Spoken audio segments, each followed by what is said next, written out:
एक-एक करके अपने डाउट्स पूछ सकते हैं वहाँ से, क्योंकि मैं ये नहीं चाहता हूँ मैं आऊँ और अपनी नॉलेज झाड़ के चला जाऊँ। मैं चाहता हूँ कि आप लोग जो समस्याएं फेस कर रहे हैं मैं पहले उनका समाधान कुछ बता पाऊँ।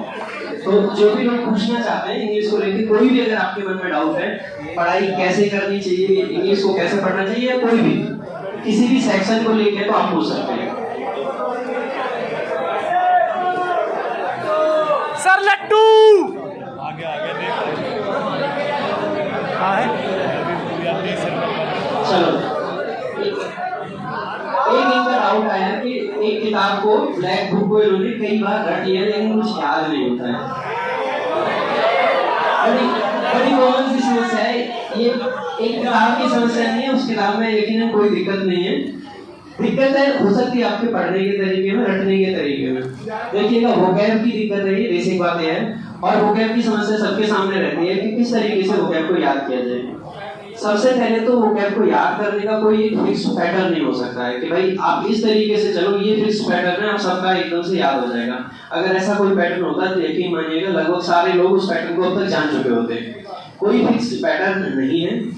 बेसिक बात यह है कि जैसे ही आप वोकैब को पढ़ना स्टार्ट करते हैं, सबसे पहली जो आपकी कोशिश होनी चाहिए, किसी भी किताब को आपने उठाया, आपको सिर्फ वर्ड्स को बहुत अच्छे से रीड करना है। और अच्छे से रीड करने से मेरा मतलब है आपको कभी भी जल्दबाजी में पढ़ने की गलती नहीं करनी है।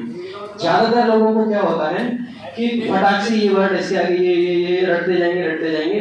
भाई ये जो रीडिंग टाइप है ना, इसको हम स्कैनिंग बोल देते हैं कि सिर्फ वर्ड्स को हम स्कैन कर रहे हैं। ये तब काम आएगी जब आप उन वर्ड्स को एक दो बार पहले ही पढ़ चुके हो, तो आप देख पाओगे कि ये मेरे को याद है और ये मेरे को याद नहीं है। फर्स्ट टाइम जब आप किसी भी चीज को रीड कर रहे हैं तो सबसे पहले आप उसको ढंग से देखिए। ढंग से देखने का मतलब है ढंग से देखिए, क्योंकि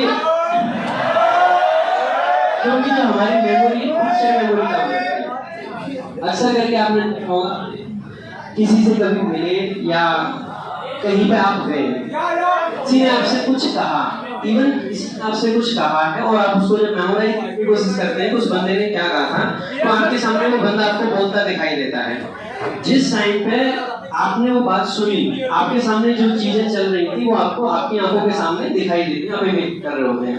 इसीलिए आप देखोगे कि आप कभी भी ऐसा नहीं कर पाओगे कि किसी की कोई बात सोच रहे हैं और उसके साथ में आप किसी चीज को ध्यान से देख भी पाओ। नहीं देख पाते इसीलिए क्योंकि बेशक हमारी आंखें सामने हैं, लेकिन आंखों के सामने कुछ और है जो हमारे कानों में या दिमाग में चल रहा है। तो पिक्चर मेमोरी मेन आपकी मेमोरी होती है, सबसे बड़ी मेमोरी होती है। इसीलिए जब भी आप किसी वर्ड को देखो तो बहुत अच्छे से उसको देखो, तसल्ली से। और आप सभी जानते हैं जिसको हम तसल्ली से देखते हैं उसको कैसे बोल सकते हैं? नहीं बोल सकते, बहुत सिंपल सी बात है।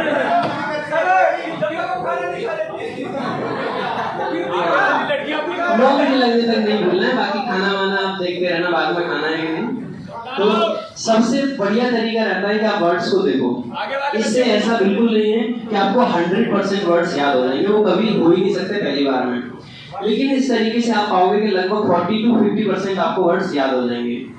अब वर्ड्स में कुछ दूसरी कैटेगरी भी होती है। देखो, जैसे जैसे रिवीजन को आप बढ़ाते जाओगे आपके वर्ड्स की संख्या बढ़ती जाएगी।